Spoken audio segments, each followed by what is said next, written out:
سلام، چطورین؟ خوش اومدین به این ویدیو.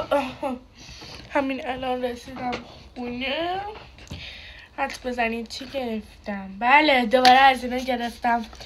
من راضی نیستم به یکیش. هنوز اینو دارم و هنوز به هیچ جا وصل نکردمش. اینهاش تو کشم گذاشته. هنوز منتظرم بنویسید در حال انتظار. حالا این یکی هم دوباره شما انتخاب کنید رو کدوم قبم بچسبونم. اگه نمیدونین منظورم چیه برید پارت اول رو ببینید. اگه دارین یوتیوب میبینین بیاین تیک تاک ببینین. اگر نه وایسید تا ویدیوشو میذارم برای کم کات کنم یه سری جاهاشو. خب حالا بریم. باز کردم دیگه. آقا دیدین باز کردم.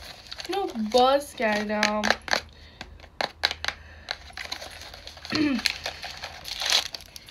یه دقیقه بایستید. دوباره قابامو علامتون نشونم چون کرم دارم من.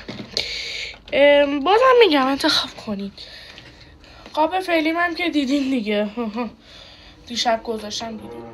این که 100% نه خودم اینو گردن میگم. این یا این قاب اول، قاب دوم، قاب سوم و قاب چهارم. انتخاب کنید که رو کدوم بذارم. حالا بریم آنباکسش کنیم. طبق این توصیه عزیزمون من اولا و شما رو ببینید.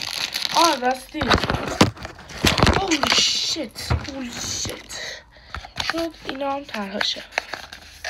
خب شما دیدین دیگه. من تو دوربینم نمیبینم.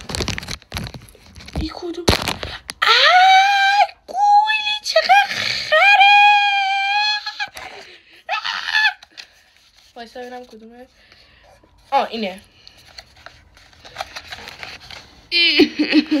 آنباکسای بعدی فعلا خدا.